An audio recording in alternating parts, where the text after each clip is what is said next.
And all this meeting to order, please, and everyone will join us in the pledge of allegiance.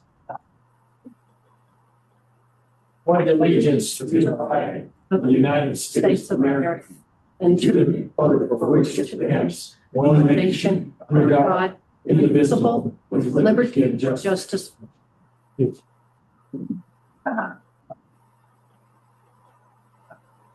Okay. Minutes, which we have. I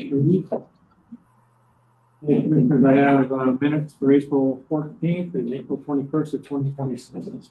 Their meetings. I would entertain a motion. Second. Okay, all those in favor? All right, motion carried. Any reports? Yes. Report fees for April. Okay, so I'm putting the court fee for April $15,816.50.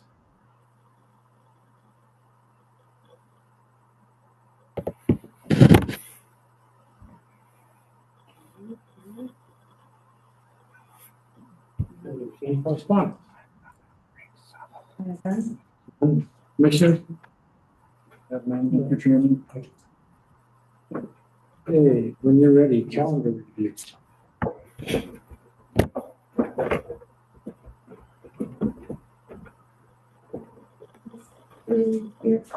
Today, tomorrow, there is the AAB Varsity Working Group meeting in Butte at 1. Thursday, BTAC at 8. Survey review at 1:30. Commissioner Haggerty Friday.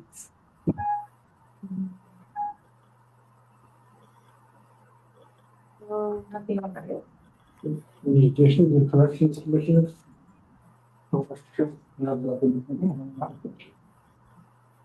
Hey, commissioner reports, Commissioner Doolittle. Let's see. I think we missed last week, but we did have a meeting that morning. We talked about county insurance with our older admin. No decisions were made. There's just information given out during that. So we're going to meet again on that. I had a meeting last Monday with the Many Rivers Whole Health.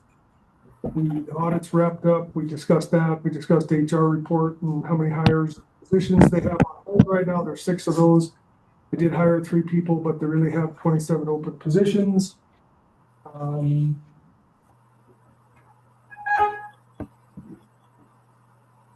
We had a road department meeting this morning where we talked about some grading, the Holmes Gulch area, pothole repair.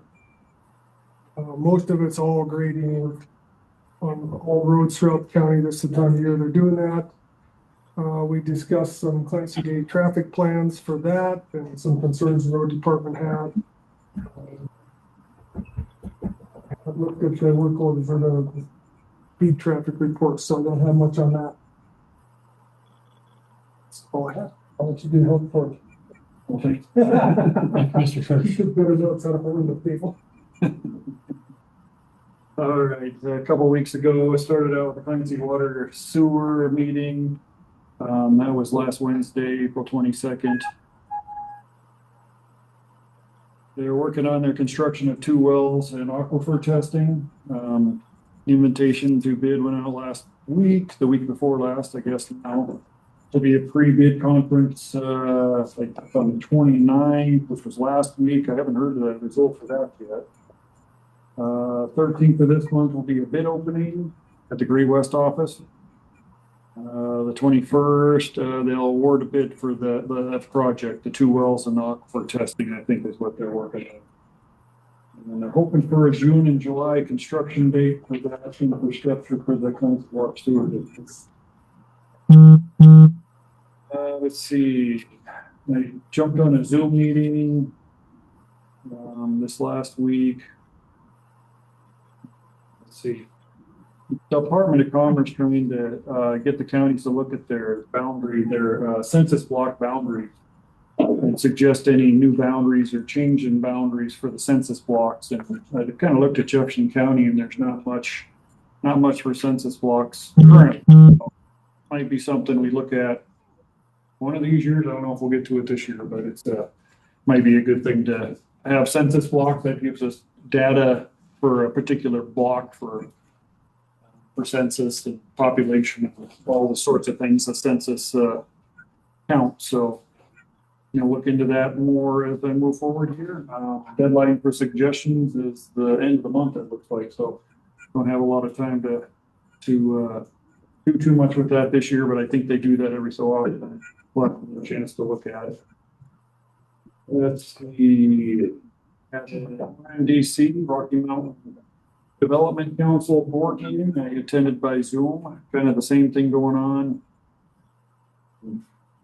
They're talking about their own building in Helena. I'm not sure if anybody's familiar with RMDC in Helena, but I didn't realize it, but they don't own that big building that they're in.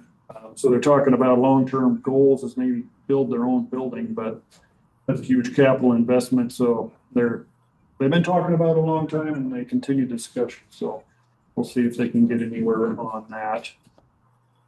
They approved a window project in their Valley Center. I think that's a daycare center somewhere there in Helena, putting in a bunch of windows.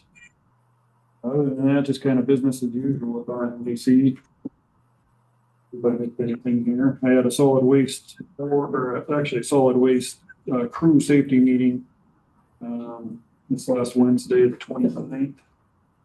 And Jesse gave a kind of a class about electricity and how to be careful around electricity and what to do when there's some kind of a emergency you have to do with electricity. We just try to keep safety top of mind with all our departments, especially solid waste and road.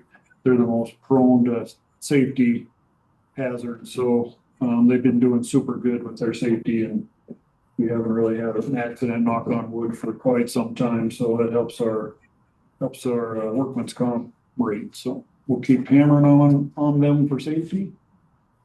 And I think that's about all I've got on mine. Oh, we have the health board. Craig mentioned the road. I'll do not the health board, but the health supervisor was in this morning. And let me see what I do with my notes.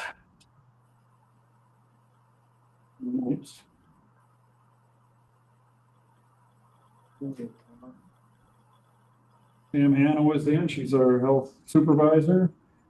We had one guy quarantined for a while and he's out of quarantine, but we have to keep an eye on him for about 6 months or so. I'm not sure where he's at, somewhere in the county here, but kind of a different one for a quarantine. Respiratory illness has been going down the last few weeks, but STDs have been going up. So it's kind of a trade-off, I guess, which is worse. Figure out which of a trade-off that is. We have the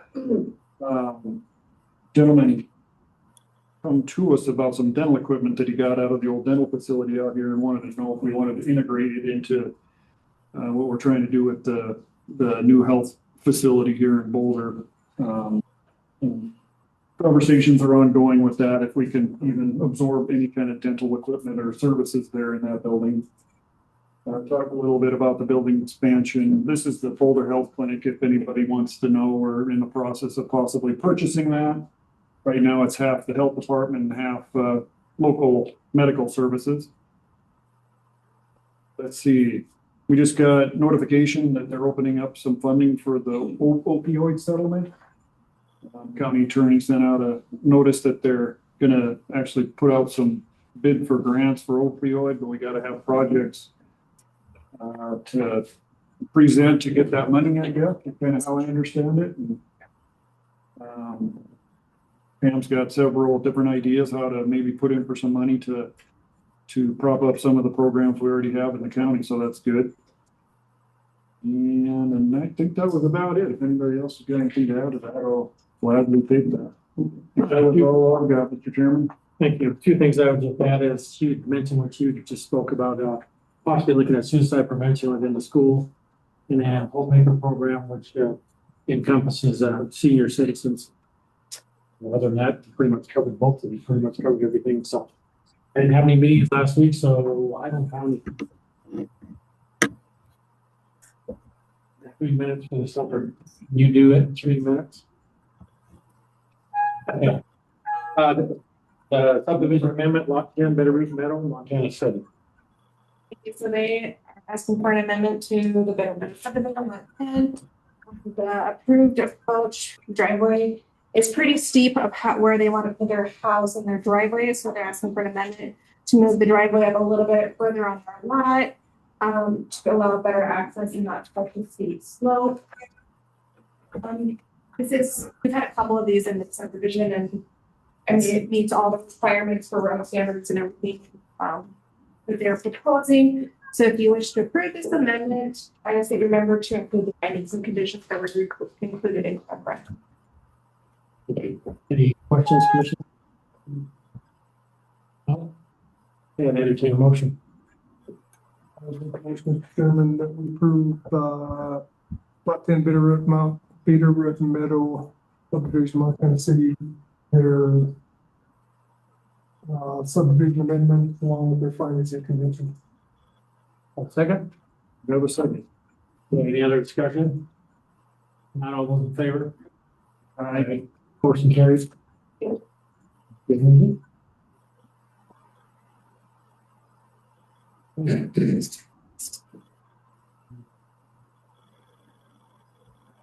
Wait about another minute. We got time specific. I don't know if you're looking at an agenda or not. We have a public hearing that we have to do at that point in time, and then we'll come back to the opportunity for public comment and move from there. Sorry? Oh, yeah, board member. Okay. Got that. Thank you.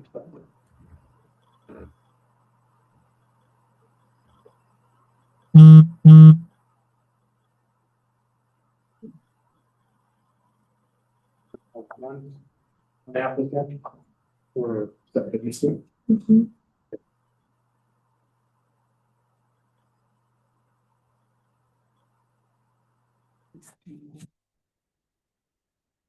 Yeah, we have a request to be put on the Basin TV board by Vanessa Martin.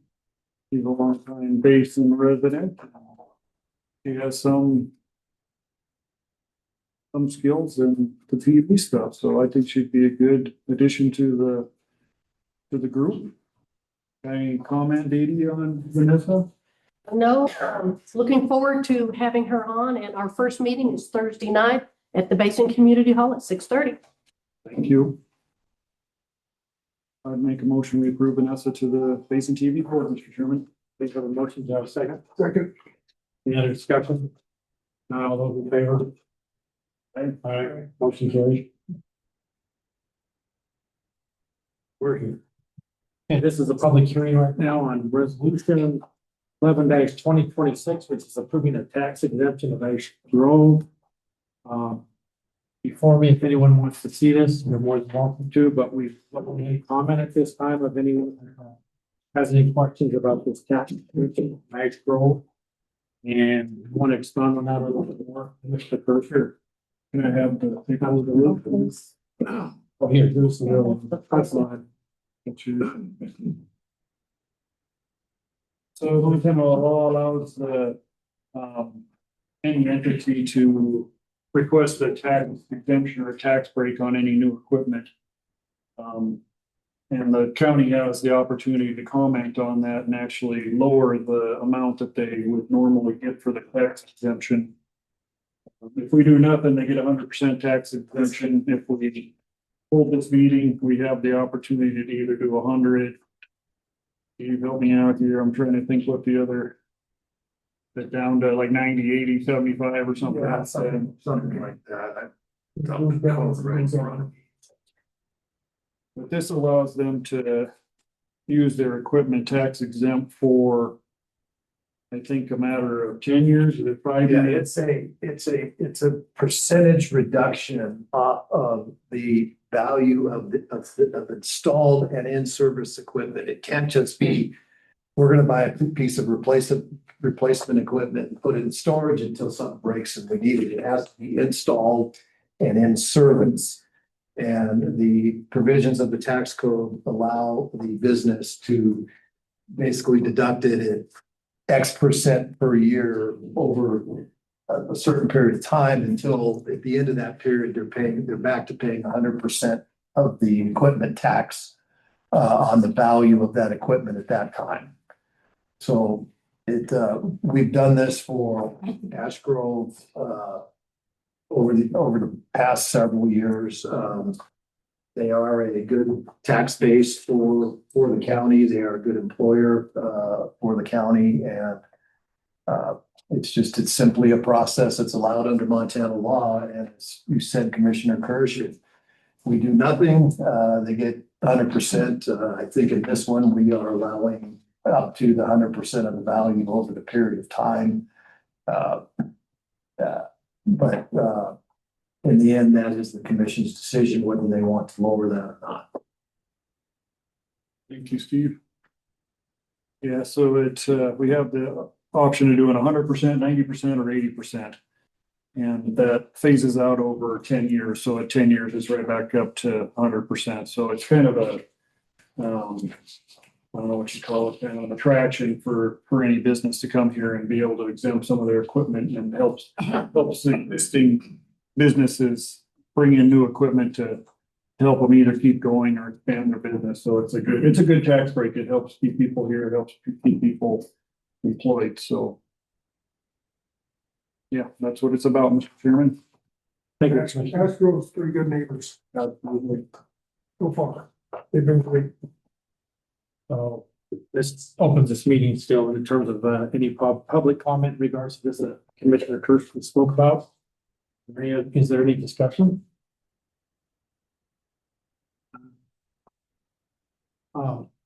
Anybody on Zoom, is there any discussion in regards to this?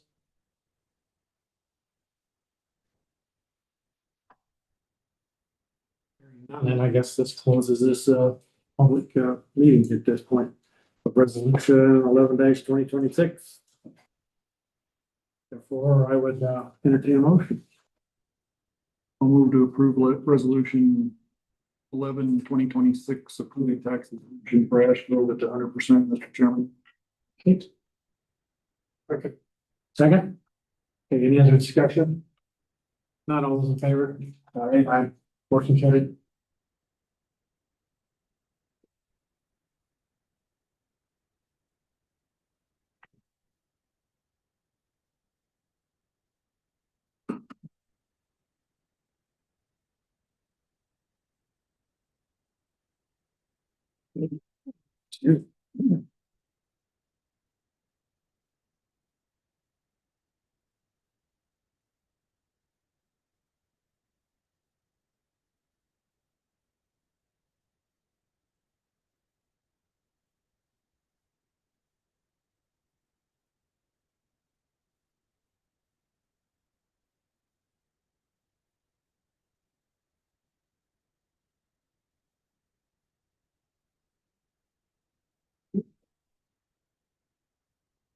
Now getting back to, this is now the opportunity for public comment. This is anything that's not on the agenda, please feel free to speak about, and identify yourself prior to, but at this point, we cannot take any action. But if you want, we can get it on the agenda. So at this point in time, I'd ask anyone, is there anyone that has any public comments that would wish to speak now? Mr. Chairman. This is kind of a Steve's version of a public information advertisement. I sit on the board for the Region 4 Montana Opioid Abatement Task Force, and it's comprised of counties kind of contiguous to and around the Jefferson County area. We had a little bit of fits and starts getting things organized, but we're up and running full steam ahead. And just for background, for folks that don't know, there were national lawsuits against opioid manufacturers, opioid distributors, for basically just peddling too many pills to people. And those suits resulted in nationwide settlements. And each state, according to its size, got a pot of money. There's kind of two pots of money that come into play, or arguably three pots of money. there's one lump sum that comes to the state, and then there's a lump sum that comes to each individual county. And there are also some city, county areas, Missoula, Butte, Billings, that are their kind of separate little entities.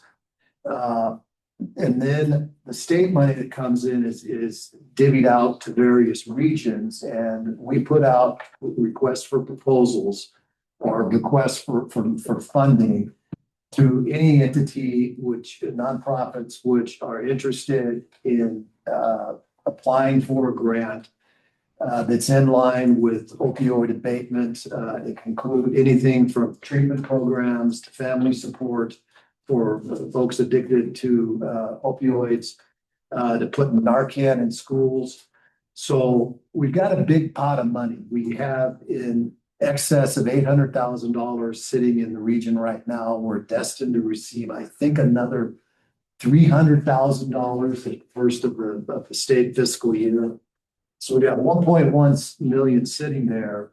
We have divvied up some money, but I put it out there. I did send an email to Pam, our health supervisor, and let her know, because I thought that would probably be the best place to start. But if anybody knows of any nonprofits who are engaged in the opioid, I don't want to say business, but helping with opioid reduction, you can go onto the state side, and it'll have a list of the things that this money can be used for. It's got some pretty good sideboards around it. So which is somewhat unfortunate, because I'd like to see it expanded for other forms of substance abuse, but the way the settlement agreements were structured, it was specifically limited to opioid reduction and remediation. So I just throw that out there for what it's worth, Mr. Chairman. Thank you, Counselor. Anyone have any questions for Counselor? That money is allocated to the county? The county is a separate pot of money, and candidly, we're trying to figure out what to do with it, because one of the problems, and we struggle with this in my office, I can't say on a regular basis, but on a periodic basis, is we have no mental health facilities in this county. We have no mental health treatment in this county, not even part-time. So we're trying to figure out, the same would be for the county. We've got to figure out kind of if it's an organization that meets the criteria, you can certainly communicate with me and maybe put in a request for a grant, and I would take it to these fellas and we would take a look at it, because we don't have as much money. I think Ginger's not here, but I think last I checked with her, we've got $30,000 or $40,000 sitting in our fund. So it's not a big chunk of change, but it's something. And, I have the view, with the other side of my job is prosecutor. My view is anybody who can get treatment and can get help and can get clean, it's somebody that I'm not going to see in a courtroom.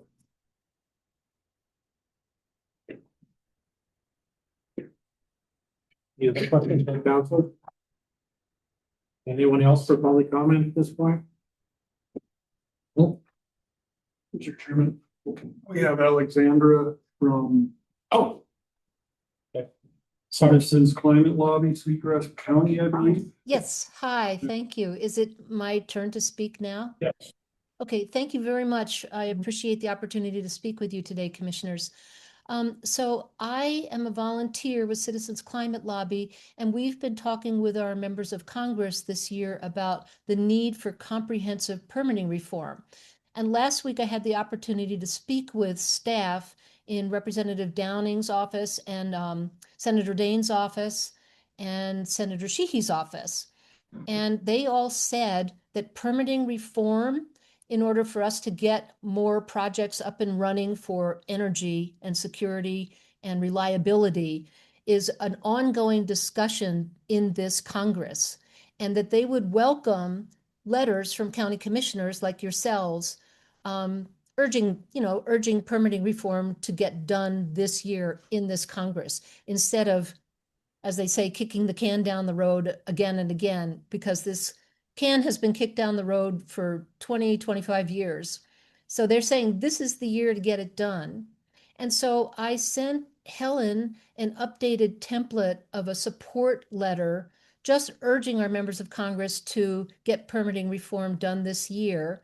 And I would like to request that you join other counties such as your neighbors in Powell and there's another one right next to you,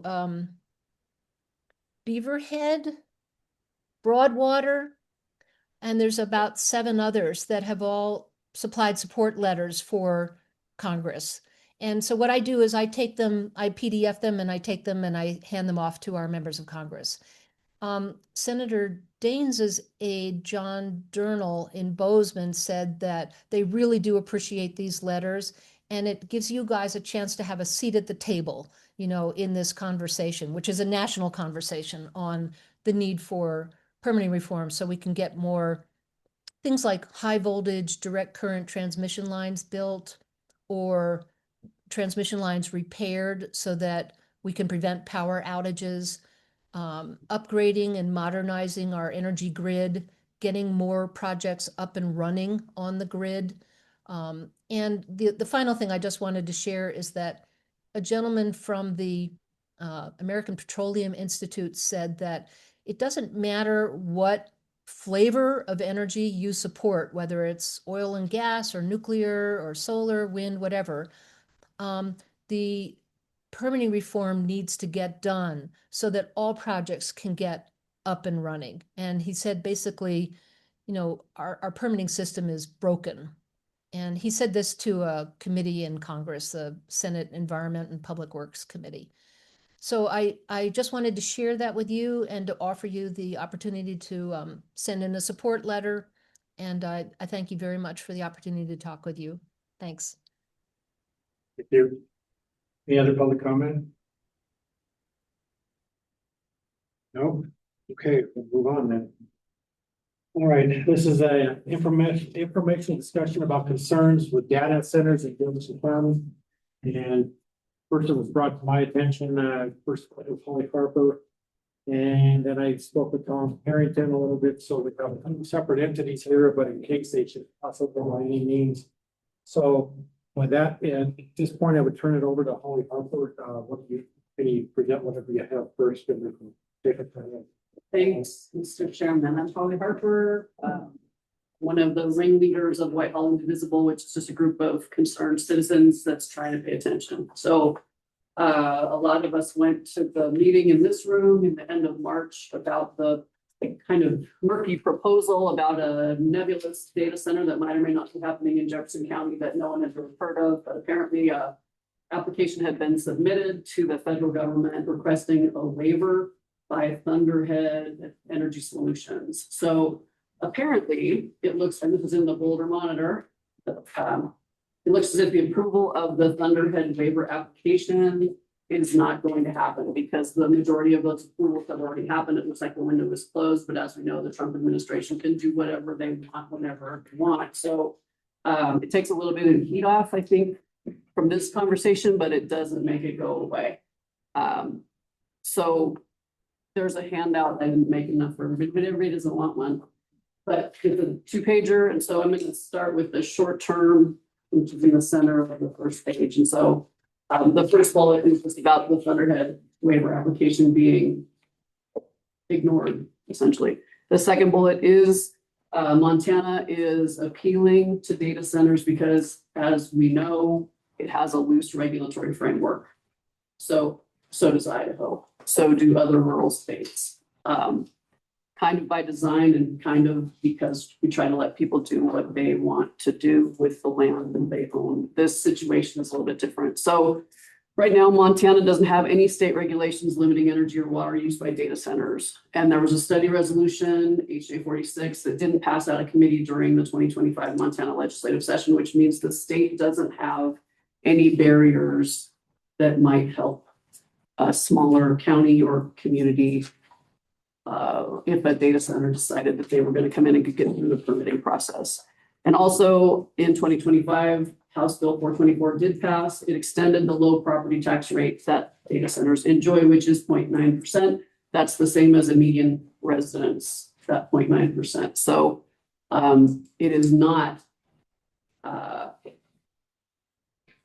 true that it's not like, oh, it's industry. Industry brings in more tech. No, it doesn't, according to the House legislature. And that's the data center itself and other facilities that are connected to it. And then there is that Senate Bill 212 pertains to data centers, but it doesn't talk about the threat, like water use or power use, or the grid's not strong enough. It's like if the data center generates bad tech and the technology hurts people, there needs to be a risk assessment for that, but there's nothing come at the state level that's going to help out in the situation. So in the next section down, we compiled several instances of other places at different levels of government trying to do different things. At a high level, more than 300 state data center legislation bills have been filed across more than 30 states in 6 weeks in the beginning of 2026, because this is coming and states and local governments aren't prepared. So the link that's there is also going to be emailed to you guys. I sent it to Helen and asked her to forward it because it's not like you're going to retype that, but the links that we included are actually pretty informative, and they've got some specific information and then some high level stuff too. So Idaho is offering sales tax exemptions and property tax incentives to encourage data centers to come to Idaho simultaneously while local governments are trying to put moratoriums in place and change the laws to exclude data centers from TIF districts and other incentive programs. And I think that we're going to see more of that, because same as your Ashgrove waiver of taxes, like that's an incentive. Oh, good, we like business, we like jobs, but we don't like being overrun by anything. And so I think the feeling in rural states is like, oh, we set up a regulatory framework that's appealing, but now, it's like a dog chasing the car and they catch the bumper. Now what do you do? So the recommendation by people who are going state by state advising about this is to go to local governments, try to put a framework in place to put handles on this before you have it in your face and there's not enough time to put any structure in place. So Idaho has a House bill, that's the third bullet down. Maine, as a state, passed a moratorium on data centers, and other states are scrambling to put that in place. Jefferson County, Missouri has regulatory language and a resolution after firing 8 commissioners because they welcomed the data center, and they kind of slid it in sideways, which kind of smells like what was going to happen in Butte, but the community caught it. I don't know if you guys are paying attention to that, but there's a pretty big new stink over the hill. And Fergus County, Montana, the county commissioners, this is on the back, they recently sent a letter to the Montana PSC requesting data center safeguards. And this link is the letter. So below this is a list of our concerns. I don't know, so I'm not going to read that. So our request from White Home Invisible, there's actually 8 of us here, count the one online. And we are requesting that the commissioners adopt a plan for the eventuality of a data center being proposed for development in Jefferson County that addresses the concerns that are in the final section. We'd like to understand the process the county will use to develop a framework for data center development in Jefferson so that the public can participate and keep track of progress. And I would add that I don't imagine you guys have any more experience with data centers than we do. So, right. So this isn't just like, hey, we hope you guys do this. It's if we can be of assistance, we would be. It was a huge relief to learn that this application didn't move because it buys us, grants us some time. We'd like to know specifically, and hopefully today, what is the role of the planning board in this process? There's a planning board meeting coming up, and my understanding is that data centers in general are on the planning board agenda, but No, they are not. I asked to have it on the plan. It's not on the agenda, but I just noticed. I asked at the last meeting if we would put it on the agenda. I don't think we caught that, so no, it's not on there. It wasn't intentional, we just didn't catch it, so sorry. So the question remains, what is the role of the planning board? And does it have a role? And I think that'll have to come from you guys, because obviously there's a question, because it's new. Could the Jefferson County Commissioners write a letter to the PSC sharing concerns? Specifically, that can't hurt. Whether it'll help is, I guess, to be determined. And is it possible that a multi-county effort is already underway? And several of us looked on the Mako website and there's not anything there, but they do a lot of things that don't show up on their website. So this has to be an issue in other counties, not just ours. So maybe Mako has their hive mind working on this already and could provide some templates or something. And there's other multi-county entities that you guys are plugged into, I'm sure. So, and if Mako's not working on it, maybe they should, because I don't think membership's free. So maybe they should be tapped to work on this. So Doug Overstreet is part of our group, and he used to work in data centers. And he's a ringer. So I'm glad that he's here. There's a second sheet that you guys have that gives a little bit of his background, and I can give the floor to Doug. Oh, okay. Well, I provided the second sheet just so you have some background on who I am and what my background is. Now, clearly, I've been out of the data center business for about 12 years, but 20 years ago, we were still making these things. The particulars of the data centers that I was making were, we're basically based on video recording and projection. So think of it like YouTube. That's basically what we were building back in those days. And by the token of what we were building, the new mega data centers, AI data centers that they're talking about are significantly larger. Their footprint is significantly larger, and their use in terms of their electricity and their water use is enormous. These things are crazy in terms of their amount of power usage. Not only do you have a very big building, and the impact of it is very big, but you have this center that if they're going to compare them to like an old Google center or an AWS center or a YouTube center, they're going to be using approximately 4 to 10 times as much power. They're going to require that same amount more cooling. And if we're going to be pumping 10 million watts into one of these data centers, well, we're going to create 10 million watts of heat. And that's got to be mitigated somehow. And that's the thing that we're really very concerned about. Not only where do we find the power, but how do we cool these things, especially in a place like Jefferson County where every drop of water is allocated. And water is the primary way that these things are cooled. That's the way we used to do it. It's the way everybody does it. So those are, in a nutshell, sort of my concerns. So there's a lot of pollution that goes on with one of these things, and it has to do with cooling them. You have all the noise pollution, all of the heat pollution, and I know it may seem like it's not significant, but most of that heat, since we don't have a river big enough to dump it into, it's going to be dumped into the atmosphere, and there are documented instances where AI data centers have actually ruined crop yields nearby because they have changed the environment so much. There's so many BTUs of heat being dumped out. So lots of concerns. There's not a lot of long-term jobs or money that comes in off of it other than the taxes. There's really not a lot more. When you think about a data center, even though you have this huge building with all these machines in it, you basically have 2 guys that have to be there 24 hours a day. Well, 24 hours is what, 168 hours?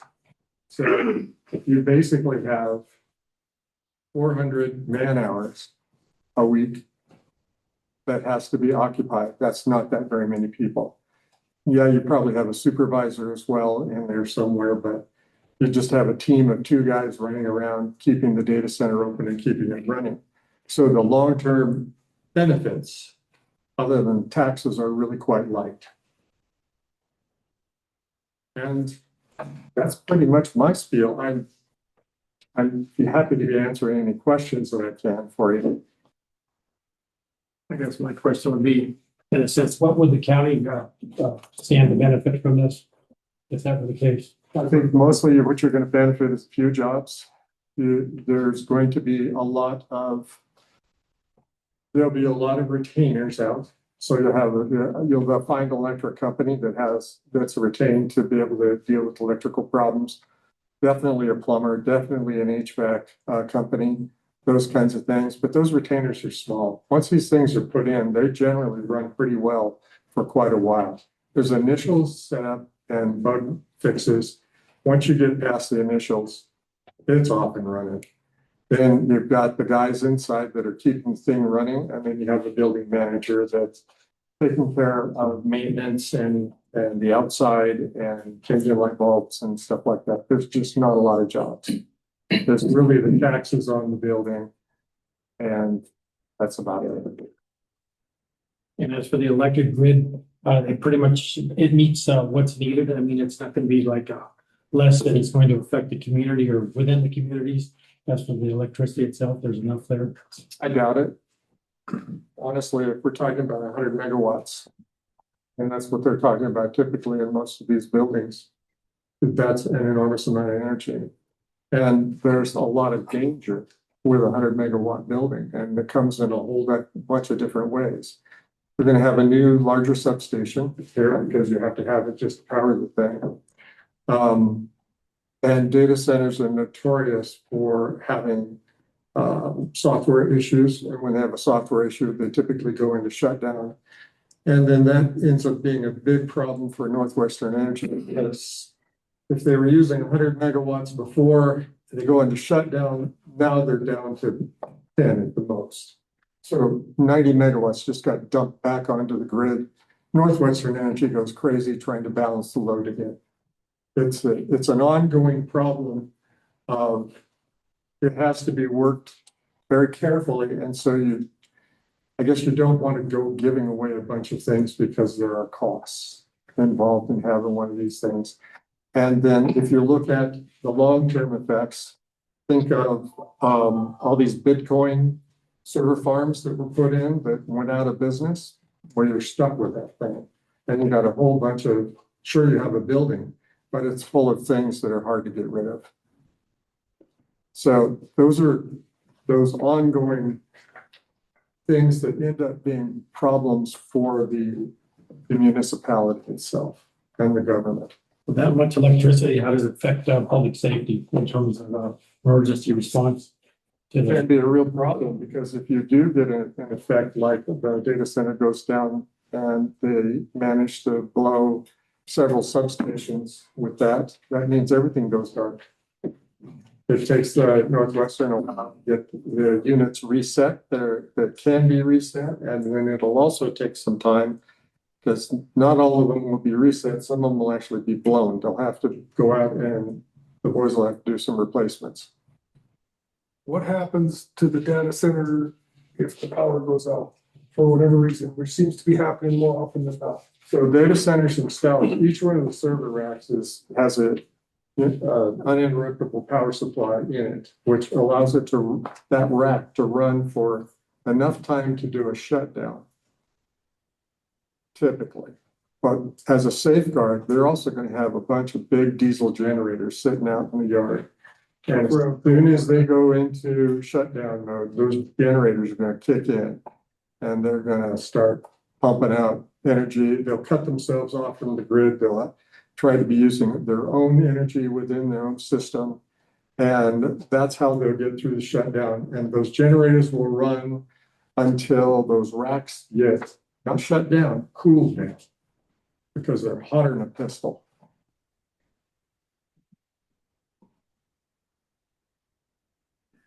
Anything else I can help you with? I don't know whether it would be directed to you or Holly, since you had it, but at this point, when you've got folks putting in a request assistance from the PSC.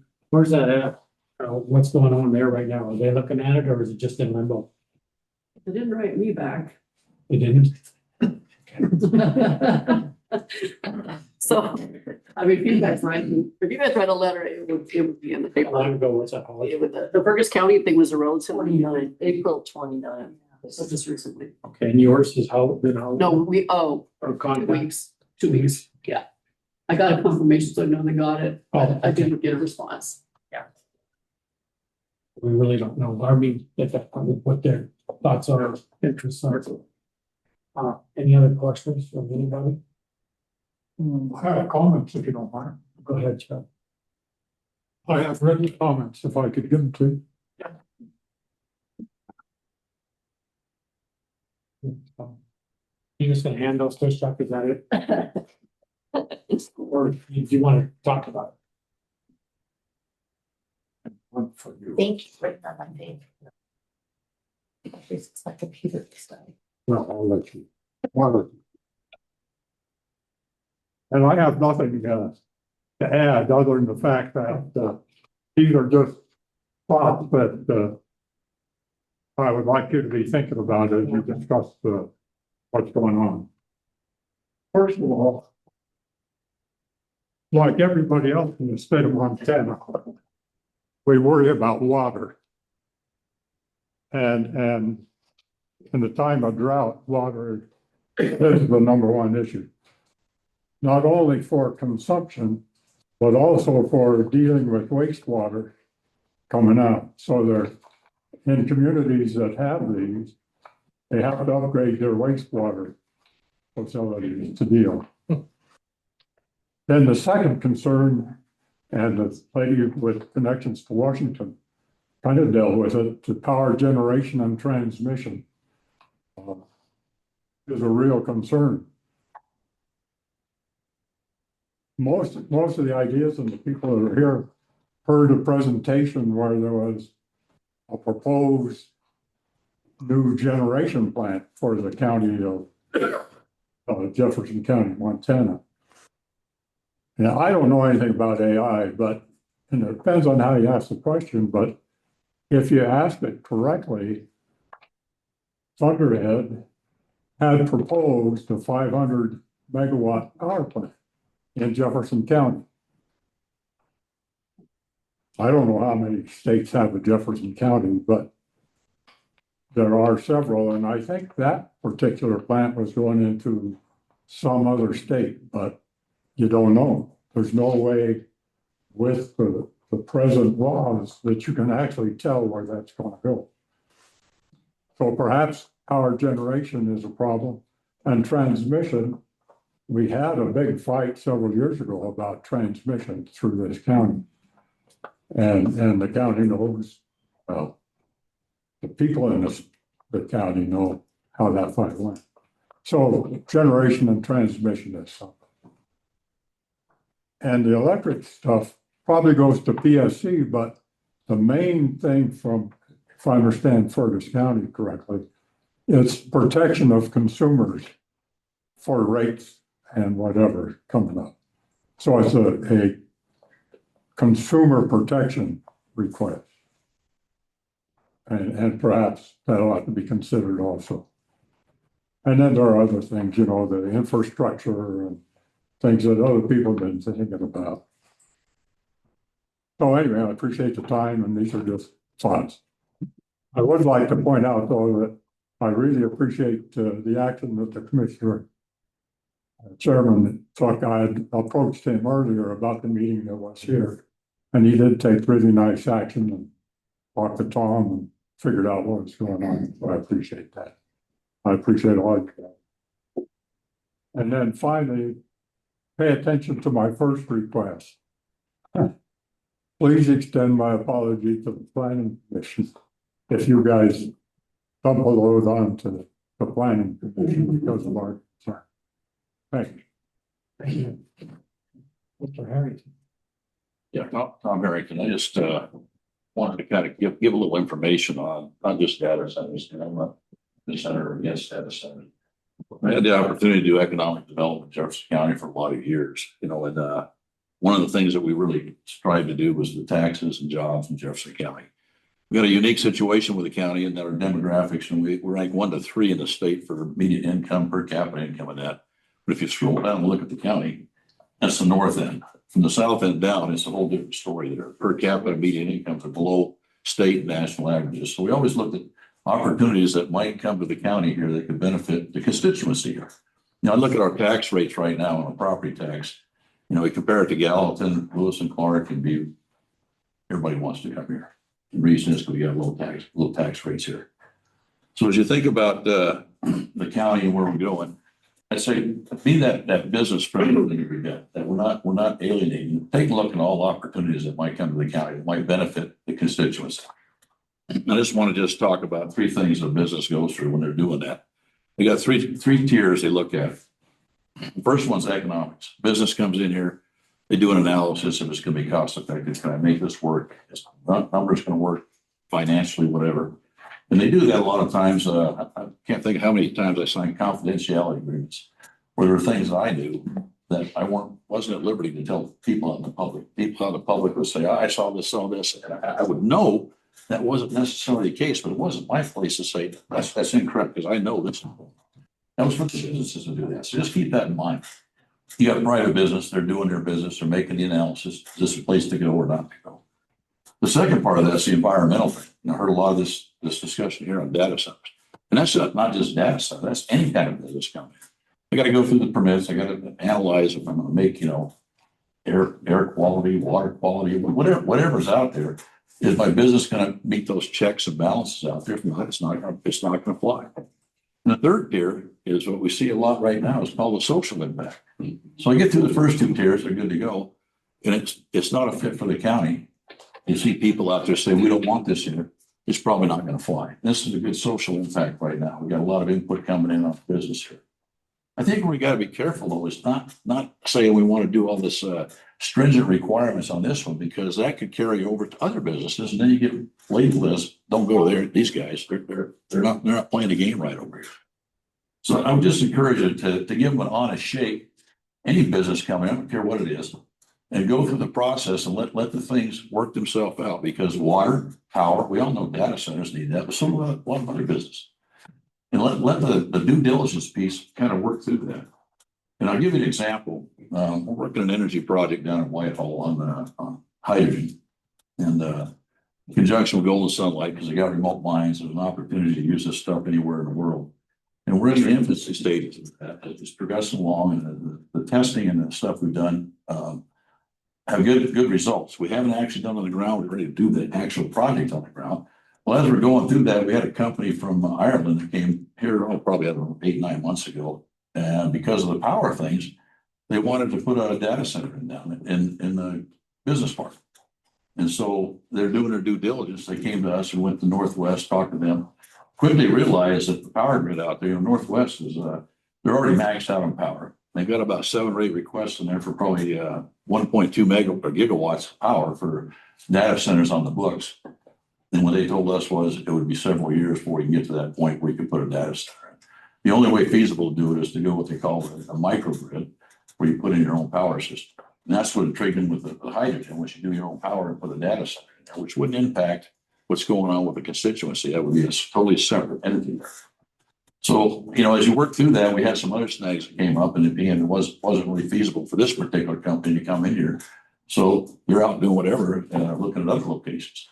And I know that data centers right now are the big thing, AI, crypto coin, you start looking at that, some of the huge data centers out there, that these are the kind of thing in the future. And technology, as you look at the water cooling, that's a big issue. It's one reason to look at Montana. We don't have all the 12 months of hot seasons up here. We got 3 or 4, they got to really do it.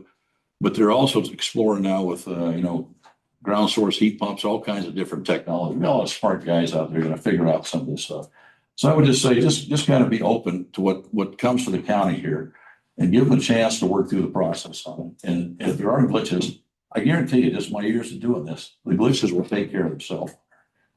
And the social piece, this one right here that Holly and her group has put together, is great. I mean, that's exactly what you need, is the public involved, people asking these questions out here, because that That puts the companies on notice. Hey, we got questions here. How do you answer? How do you address that? What's going on? Makes them a better company, makes us a better constituency. So that's just my kind of 2 cents worth on that. Yeah, easy. Edie Rhodes, based in Montana. The one thing that I've been going to the events and stuff and listening and doing research online. Number one, we certainly don't want to be stuck with something because, we've heard those horror stories of that, like Montana Power Company. And the other thing is this is a mining state. The water going into it's going to have minerals in it. What is it going to do to the data servers as it goes through? And what is going to come out? And that kind of scares me to death. What's going to come out of there? How are we going to have to treat it to turn it back into water before it ends up in our water system? Thank you. Anyone else? Public?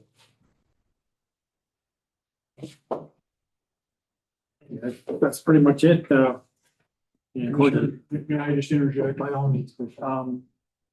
Probably most of you don't know, but the county's kind of regulated by state law. We can't go outside of state law. So whatever the land use requirements are for whatever part of the state law there is, we can't go outside of that. We gotta stay within those lines. So we can only do, the planning board, whoever, the local government can only do what the state allows us to do. So as we move through this, it's gonna be wise if you guys are serious about getting anything implemented that discourages this type of infrastructure. It's gonna have to start at the state level. I mean, we can definitely help you with that. We can, whatever we need to do as far as local government, because we can help persuade the legislature on some bills. But as far as us trying to regulate anything within our county outside of state law, it's not gonna happen. Unless you have zoning. What's that? Unless we put in zoning. Unless you put in zoning, and that's a process as well. Zoning, you're gonna have a lot of people that want it, and you're also gonna have a lot of people that don't want it. Zoning is kind of a dirty word in a county like Jefferson, so. Well, Mr. Commissioner, you have to also be careful with zoning that it doesn't be viewed as spot zoning. That you are seeking to exclude a particular use. I just raised it. I don't know if that round peg fits in a round hole in this case, but that's something that has to be raised.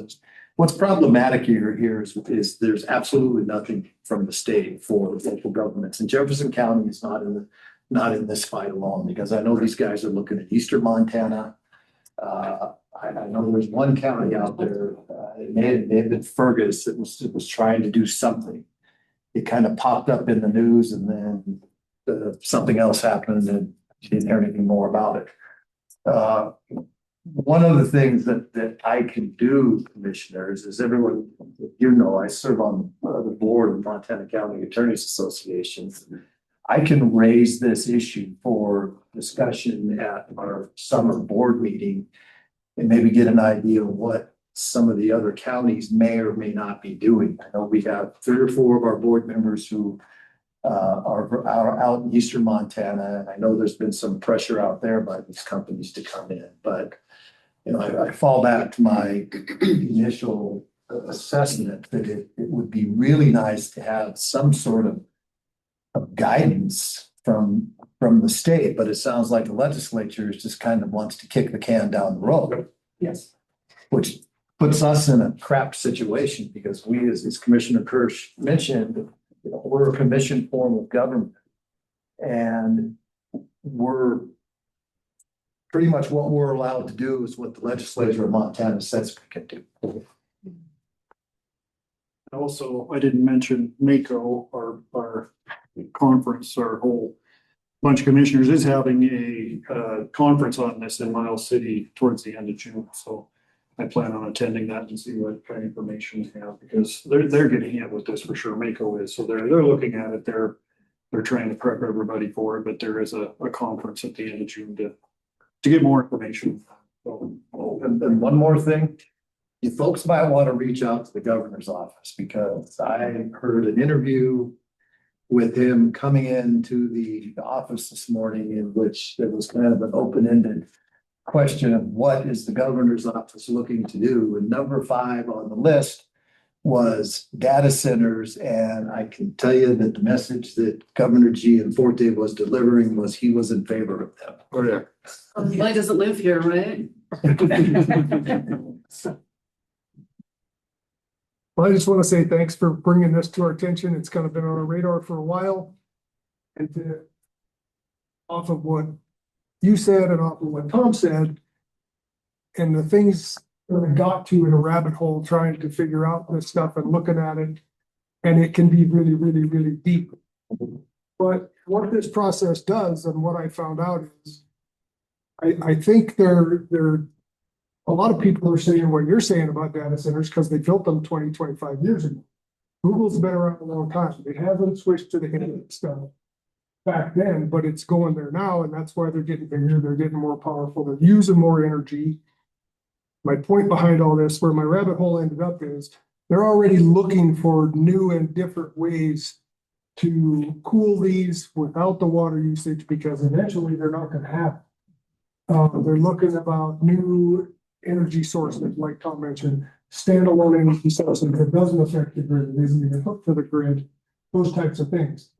So I think the data centers are kind of the cart before the horse at this point, and they haven't perfected them yet.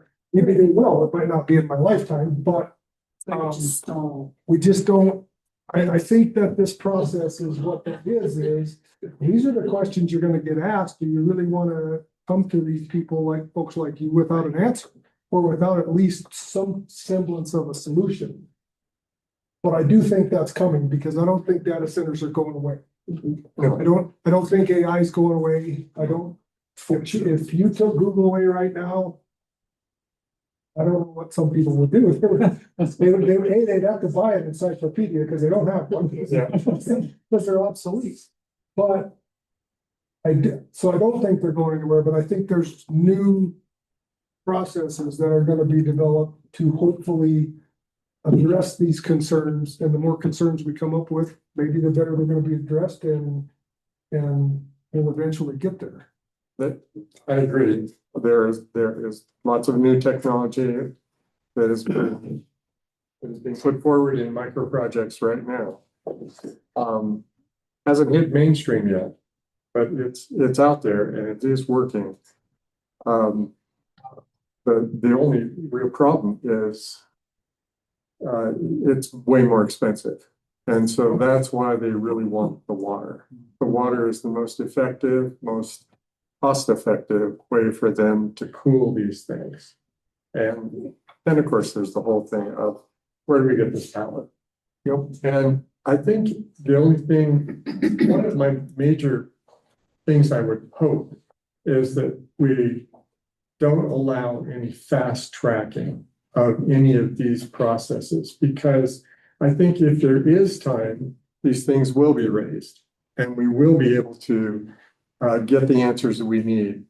Obviously, they want to move as fast as they can, because it doesn't take that much time to put one of these things in. It's pretty fast, actually. So the faster they can push it through, faster nobody gets to say anything. Right. And this is just a Steve curiosity question, nothing more. Yeah. I take it the water is used in cooling towers for evaporative effect for the heat that's coming off. You can cool a data center three major ways right now. They are looking at geothermal, they're looking at a bunch. Well, it's actually not that. It's ground sink is what it actually is. So pumping the heat back into the ground is one way that they're looking at it now, but it's kind of expensive. So the way that they typically would do it is that they'd locate the data center across a really big body of water. That's one way. So what they can do is they can borrow the water, use it to extract the heat, and then put it right back into the river. You need a really big river. You need the Columbia, basically. Okay. I mean, because otherwise you're going to kill a lot of things in that river. The other way that they do it is they run it with a closed loop radiator system. So all of these servers are so hot now that each one has its own little radiator which then goes to a collective thing. There's an enormous amount of plumbing in these things. And then it pumps all that outside to radiators that have large fans on them. And the warmer it is outside, the louder those fans are going to get. But it gets to a point where they cannot dissipate any more heat into the air with just fans. And so then what they'll do is they will spray those radiators to create phase change temperature dump. And by using physics, they can then get more of the heat out of it. That's another way they do it. The other way is the most costly way is just plain old refrigeration. And you end up with an enormous refrigeration system trying to dump this all in the air. And so those are what we've got right now that's working in this kind of range. And the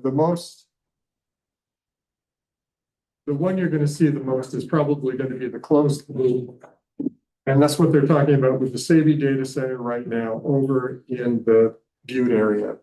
Is they want to use a closed loop cooling system. They want to borrow 4 million gallons of water a day out of Silver Lake.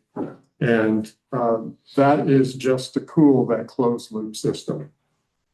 Then they need more water. They need potable water for the exchanges because every one of these things is running in a water glycol-ish mist. It's kind of like antifreeze. It's not exactly.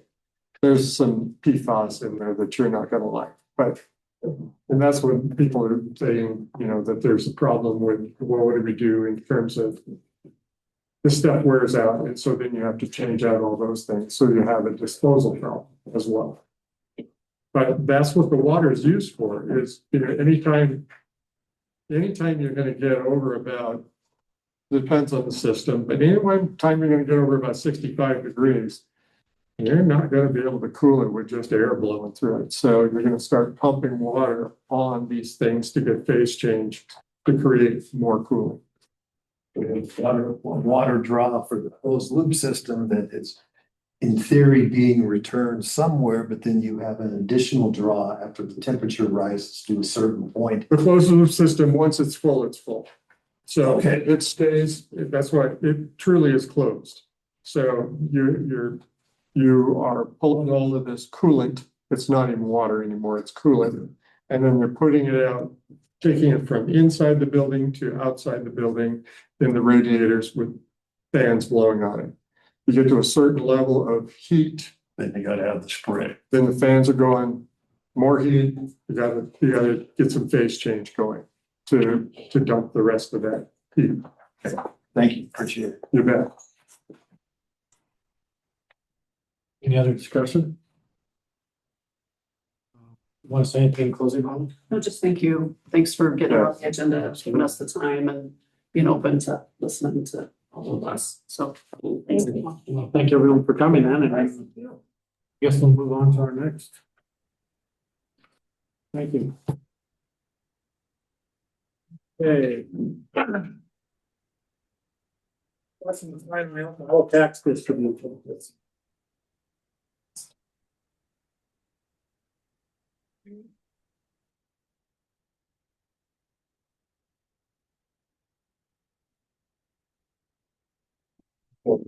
Oh, okay. What do they have?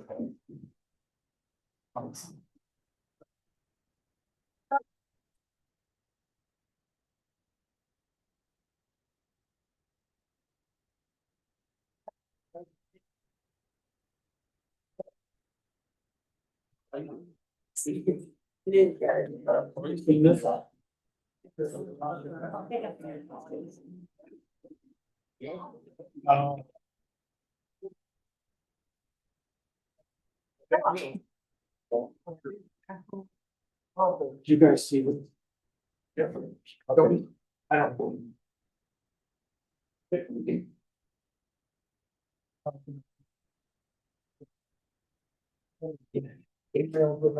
Oh, yes, yes.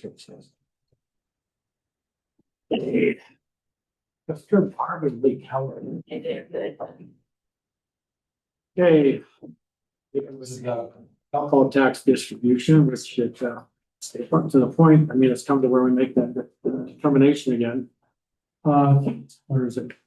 At the last one, it was, UPR's got 10%, Boyd Andrew got 90%. And my understanding is, Esther, you represent, or work through BPR still, right? And then Barb, you're pretty much to the DOI task force now, right? And Lee, you're the chair, so. Okay, so I guess, I would open it up. Would you want to open up by? Like it, Your yeah. thoughts are? I would like to. Okay. Yeah, the last time I came to the commission, and good afternoon, gentlemen, appreciate the time, was to ask for this to go to Butte Cares. That has changed. As you know, I've spent almost 2 decades working in prevention in Jefferson County. And I'm no longer doing that, but I also am still participating through the DOI task force as a coordinator there. And I see ways that this money could be more beneficial if it came through the DOI task force than continuing to go to Butte Cares. Bring it back to the county, to us, and have it available. And some of the things that I realized that, we have done over the years with different activities and so on. One of the most recent is we were involved in, all three of us in various ways, in a health and safety fair that was held at Jefferson High School and then also down at Whitehall High School. And what the benefits of those opportunities are that we really get to interact with the young people, and in the case in Whitehall, we were doing K through 12, which was really an interesting dynamic to, get to the kindergarten and first grade level. And I think we did a really bang up job, is what I saw just in general with all of the people that were involved.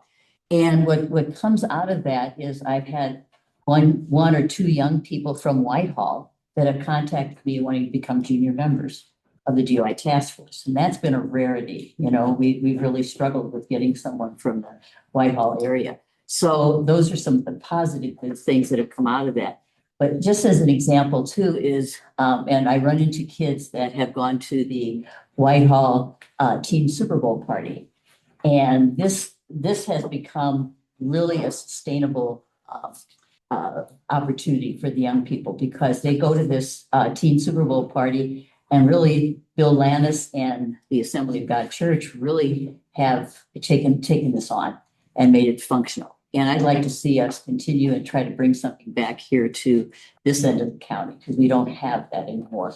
We don't have a Teen Super Bowl party involved in that. So there is some, things that we can be really focusing on. And like I said, the health and safety fairs, the Teen Super Bowl party, ways that young people can get information about making healthy choices.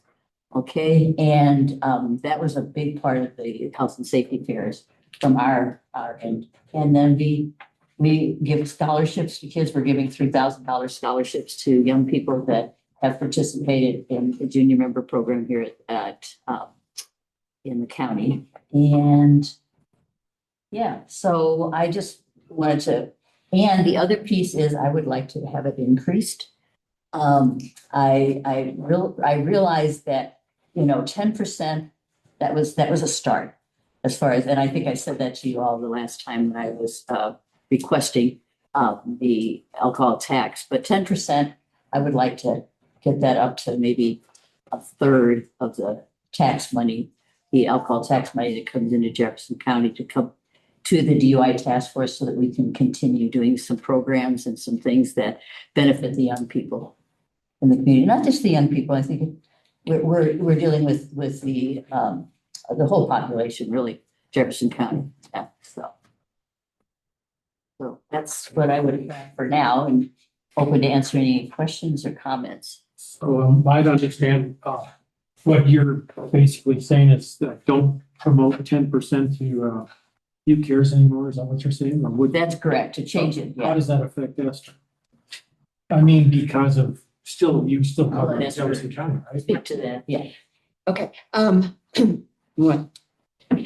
so what Barbara's asking as far as the DUI task force is an excellent thing to do, okay? For every dollar spent on prevention, You know, there's like $18 that is being saved for no longer has to go into rehab or to intervention, okay?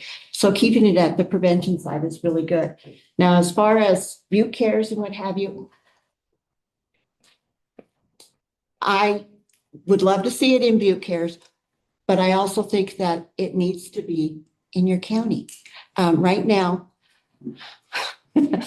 hope nobody's watching. Right now, this is hard for me to say, okay? Currently, there is not an active prevention specialist here. I fill in and I do everything I possibly can with you. I do. I have been to anything that I've been invited to. I plan on doing the fair. And if the school were to invite me in, I would definitely go in and give a talk on vaping or whatever they needed. I am here, okay? But you do not have a live prevention specialist here. This is the closest you're going to get, okay, as the DUI task force.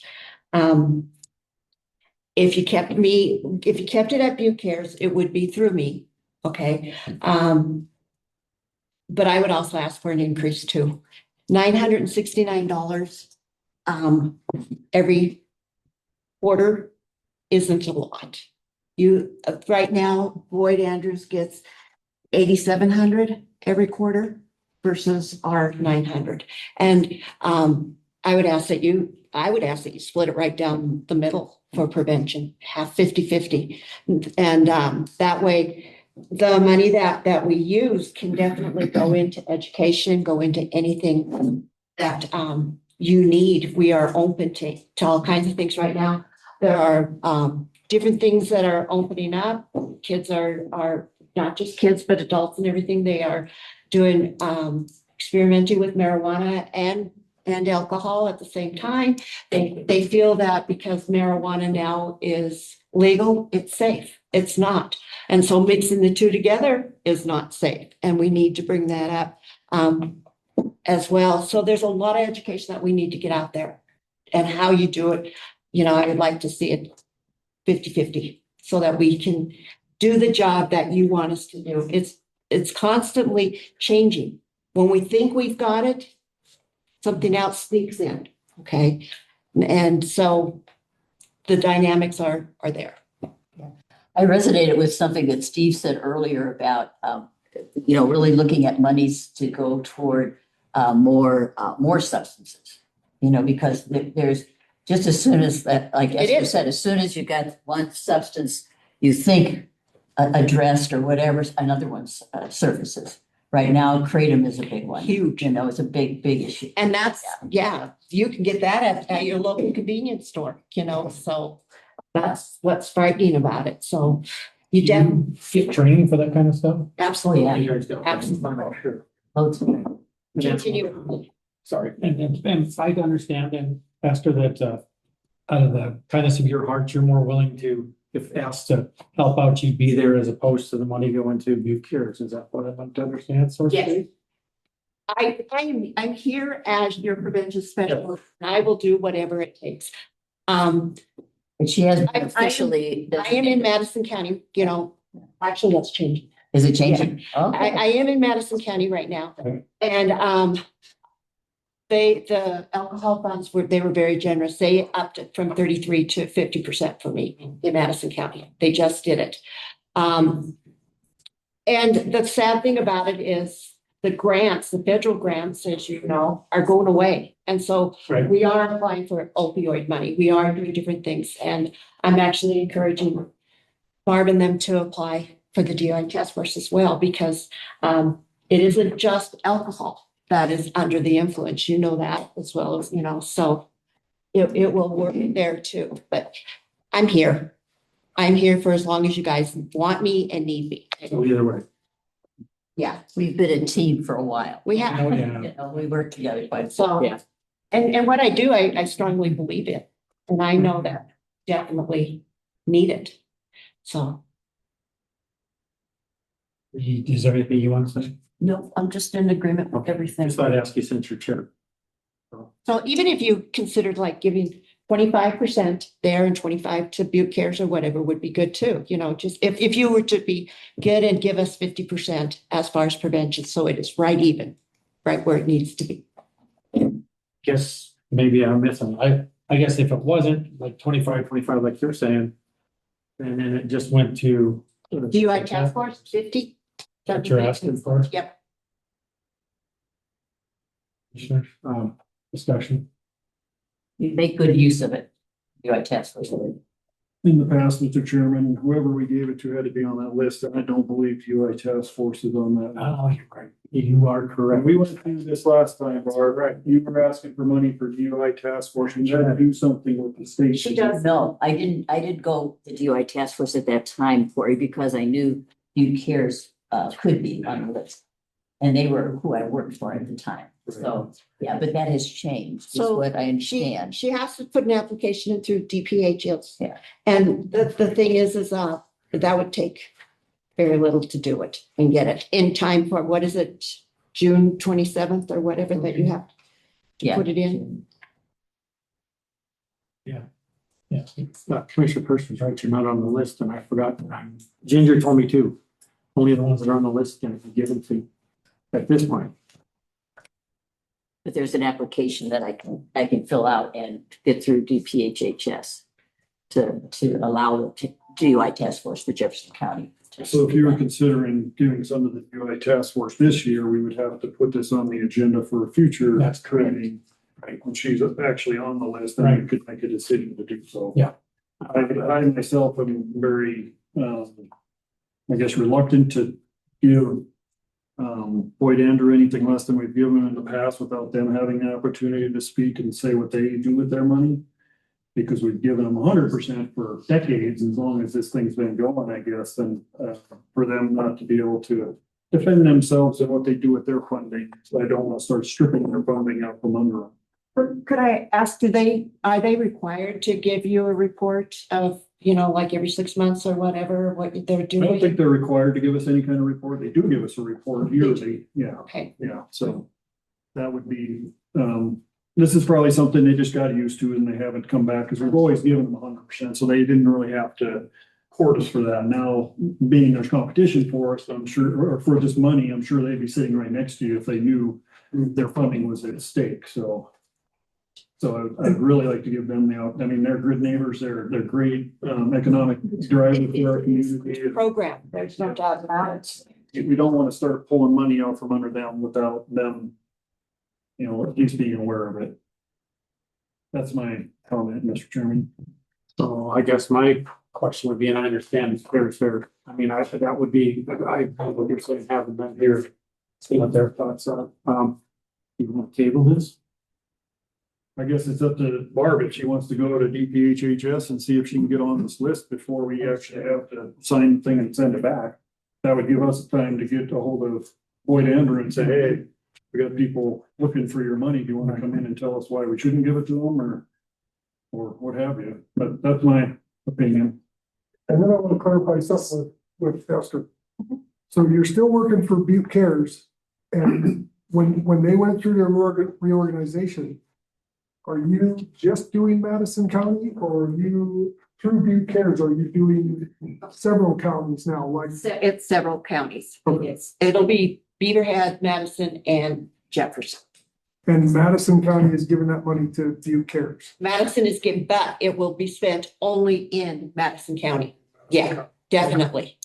Okay.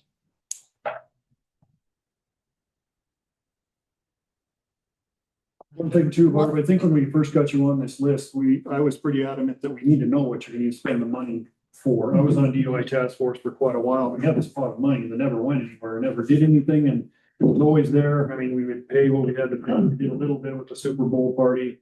They'd come to the commission for the prizes and stuff, but the money, I don't know, Kelly, I think is the bookkeeper for that, and I would have to see what actually that account has done for the last couple of years. Has it been up and down? Have you been using it? Is it replenishing itself? What's going on? Oh, yeah, it replenishes because we get the reinstatement fees. So if we add $5,000 to it or whatever, what are we gonna do with that? I'd really like to know that. What else are we gonna do? In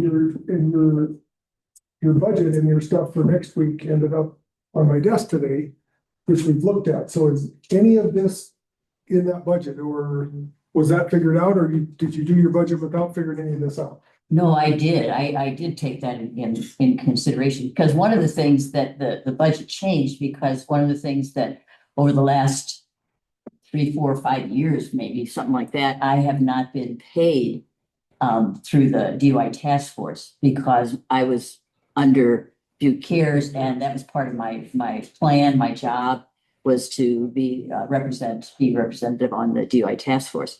So that has changed, that part of the budget has changed, as well as some other things like we're having more, we're giving a little bit more to our graduates that really have worked hard on the DUI task force as a junior member. So that's increased. We are doing, like Esther said, educational things constantly. Like one of the things that we have been doing recently that I didn't mention was the movie buckets. And at New Year's Eve, we get around to all of the libraries in Jefferson County, and we get parents to sign up to participate in the movie buckets. And we put those together and we give those to the parents so that they will have them for New Year's Eve. And instead of going out to a party or doing something else, we encourage them to be at home with their family, and watch movies or popcorn, the things that we put into those movie buckets. That's just another example.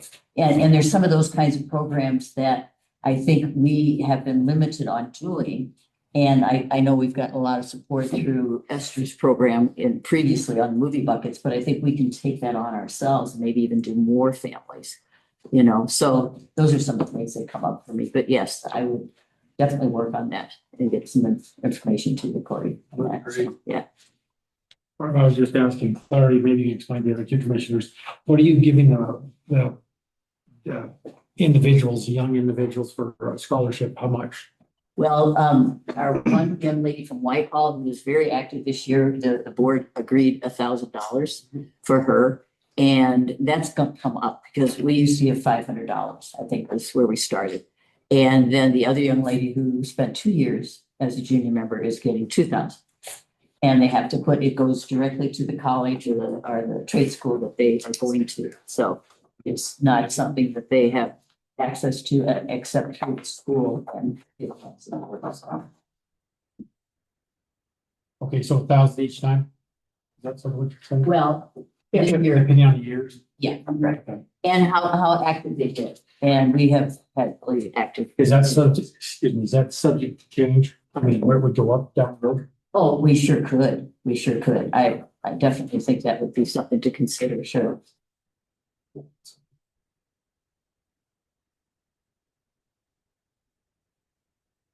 The DUI task force is strictly budgeted or funded through Reinstatement fees. reinstatement fees, so there's no actual tax money, it's all reinstatement fees that fund the DUI task force, right? That's what I thought. Yeah. And our law enforcement is doing a bang up job of getting people off the road, yeah. We address that. And one of the things that I said to the young people that I was interacting with, both at Whitehall and Jefferson High, is that really encouraging them to be the next generation that will change the trajectory of what Jefferson County or what Montana has a reputation for, being at the top 5, really 1 and 2 of what DUIs and fatalities. And we're still ranked that way, and we've been that way for years. And those are the kinds of things we want to start encouraging people to change. And we talk about that.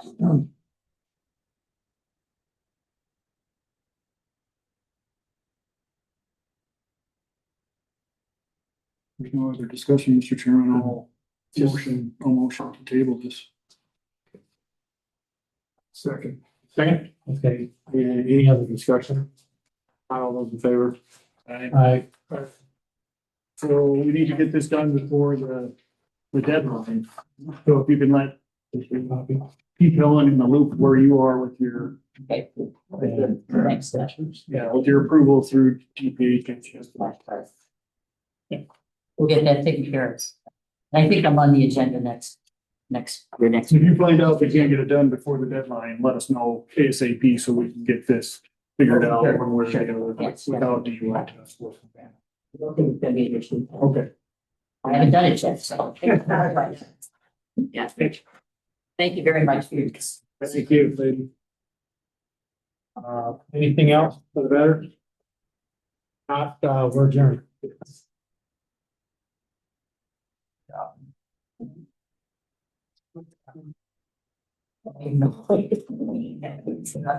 Spot there. Yes, me. That's